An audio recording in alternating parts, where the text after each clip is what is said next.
Kisah berikutnya juga sama terkait dengan pemuda. Ya. Hadar rajul atau hadar sibyan umruhu baina 15 ila 17 sanawat. Usianya antara 15 sampai 17 tahun. Dan dia anak yatim piatu yang mana ayahnya baru mewariskan harta yang banyak luar biasa. Diceritakan pada hari itu dia kajian bersama Syekh Abdul Wahid di Palestina, itu membahas Quran surat At-Taubah ayat 111. Selesai kajian, orang-orang pulang, anak remaja ini tidak pulang. Dia malah tetap duduk di hadapan Syekh Abdul Wahid. Kepada anak ini Syekh Abdul Wahid berkata, "Ya gulam, kata khalas Nabi hadat ta'lim, irji ila baitik." Hei anakku ya habibi, hei anakku, kajiannya sudah selesai. Silakan pulang nak, istirahatlah di rumah. Ladaya su'alun laka ya Abdul Wahid. Saya punya satu pertanyaan untuk anda wahai Abdul Wahid. Fadal, is'al. Tanyakan apa yang kau inginkan. Ya Abdul Wahid, inna wa ashtara minal mu'minina anfusahum wa amwalahum bi anna lahumul jannah. Betulkah Allah membeli jiwa raga kita, harta kita, dan Allah membayar dengan surga? Oh iya, na'am ya habibi bala. Betul wahai anakku. Allah membeli jiwa dan harta kita dengan surga. Idzan fashhad ya Abdul Wahid, kalau begitu saksikan hai Abdul Wahid. Inni bi'tu nafsi wa mali wa anna liyal jannah. Aku menjual jiwa dan hartaku semuanya kepada Allah, dan saya ingin Allah membayarnya dengan surga. Apa kata Abdul Wahid?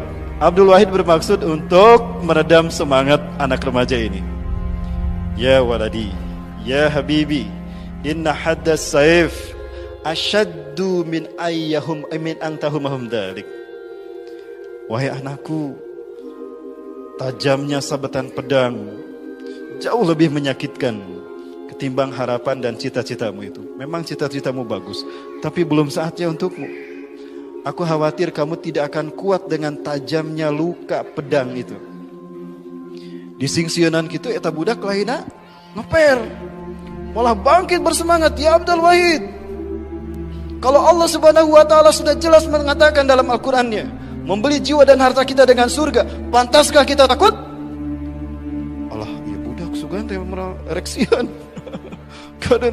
Kadang nyorongot ya budak teh. Fajabtu bihi hada sibyan. Maka aku kagum kepada anak kecil. Anak remaja ini, orang dewasa aja belum tentu mau melakukan itu. Fasyad ya Abdul Wahid, saksikan hai Abdul Wahid. Aku menjual jiwa dan hartaku kepada Allah, dan aku ingin Allah membayarku dengan kontan, membayarnya dengan kontan, dengan surga. Assalamualaikum. Akan saya buktikan. Pulang dia. Besoknya hari Senin, tibalah saat di mana pasukan kaum muslimin dari Syam ini pergi berperang melawan Romawi. Ternyata yang pertama datang ini anak kecil ini, yang usia berapa tadi? 15 sampai 17 tahun. Ya, tuturbun mawa gembolan. Ya, gembolannya gede, anaknya kecil. Ya, tuturbun saha eta budak? Tuturubun mawa gembolan. Ah, Masya Allah, budak nu kamari. Mata dia waladi, apa yang kau bawa wahai anakku? Assalamualaikum ya Abdul Wahid. Ya Abdul Wahid, kama qara'tu fil ams, sebagaimana sudah aku tekankan kemarin, kalau aku akan menjual jiwa dan hartaku kepada Allah, dan aku ingin Allah membayarnya dengan surga kontan. Apa yang kau bawa ini? Lihat, ini jiwa ragaku, tidak ada yang tertinggal, betul? Jari saya lengkap semuanya, telinga saya masih ada, kaki saya ada, dan ini semua harta yang saya punya, warisan dari kedua orang tua saya. Kamu bawa semua? Iya. Loh, kenapa kamu tidak sisakan di rumah? Aku gak mau kembali ke rumah, aku ingin langsung ke surga. Kan pengen dibayar kontan. Masya Allah. Nangis Abdul Wahid ya waladi. Semoga Allah memudahkan ijab kabul kamu dengan Allah. Semoga Allah menguatkanmu nak. Subhanallah. Ringkas cerita, berangkatlah pasukan tadi berperang melawan tentara Romawi. Sepanjang perjalanan karena jauh, apa yang terjadi dengan pemuda ini, dengan remaja ini? Di siang harinya dia tilawah, membaca Quran, mengulang-ulang hafalan. Dan dia pun berkhidmat kepada para mujahidin. Karena perjalanan jauh, mereka membawa kambing untuk dimakan.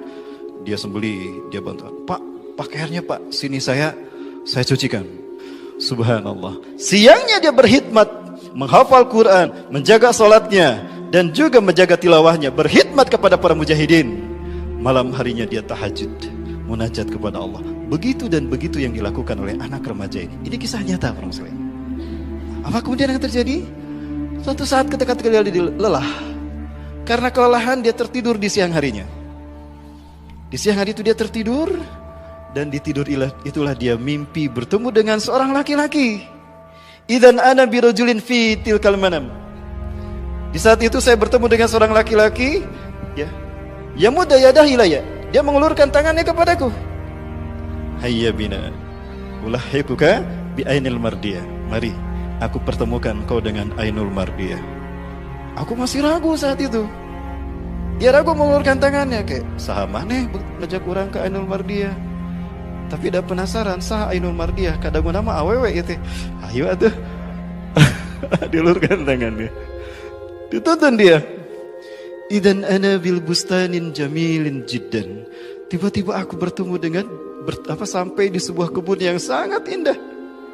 Fiha khudud ain alladhi khalaqahunna Allah min nur.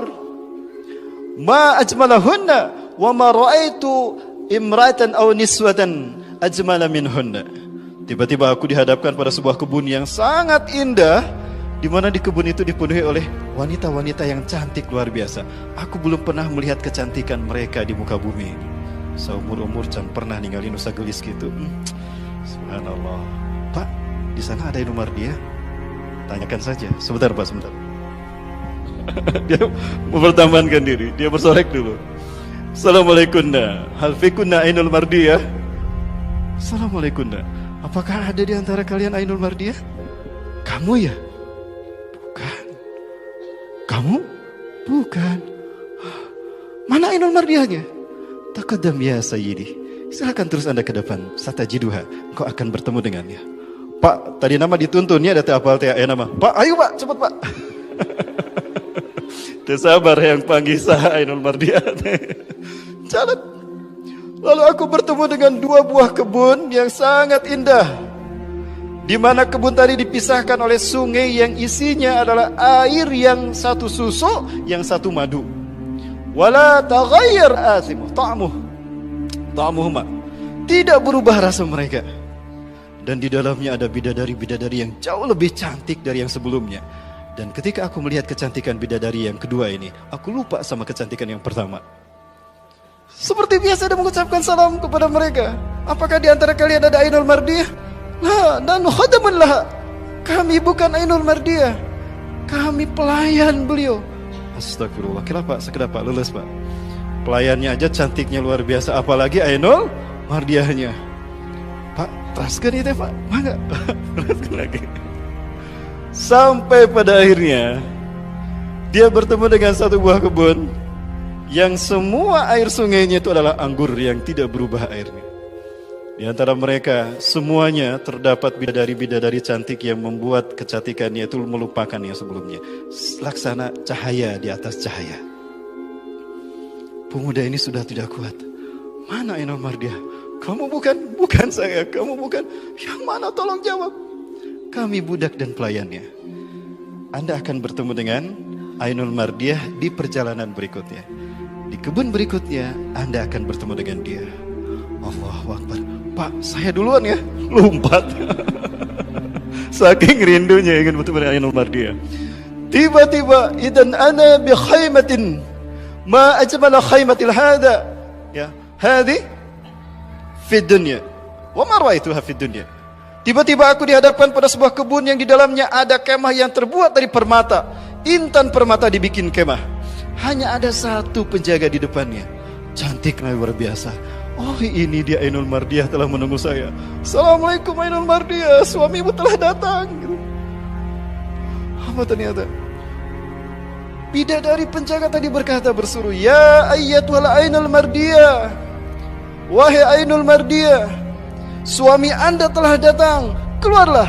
Ukhruji anti. Keluarlah engkau. Maka keluarlah Ainul Mardiyah.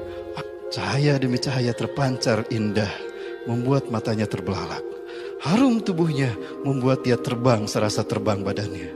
Apakah engkau Ainul Mardiah? Ya, aku Ainul Mardiah. Kalian orang gabruk. Kailah. Mahalal tulaka. Aku belum halal. Mazil tu halal lak. Aku belum halal untukmu, wahai suamiku. Ya, aku kan suamimu. Kenapa belum halal? Engkau masih terikat dengan kehidupan dunia. Maksudmu, engkau masih hidup di dunia. Loh, aku masih hidup di dunia. Ya, tapi kamu sekarang lagi saum kan? Kita buka saum di sini. Sebentar lagi azan maghrib. Baik, mangga tuh. Makanlah dia berdua bersama Ainul Mardiah. Eta soca, eta panon, tengicep tidak bergeser.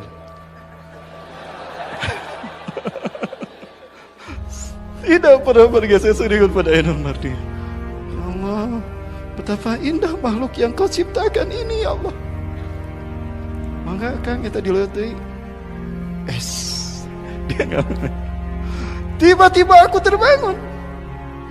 Saat itu dia terbangun, makanya dia bergumam ngalindur. Maka orang-orang berkumpul. Hai Ainul Mardiah, jangan tinggalkan aku. Aku suamimu, kemana engkau pergi? Jangan tinggalkan aku. Lalu orang-orang membangunkannya. Jam.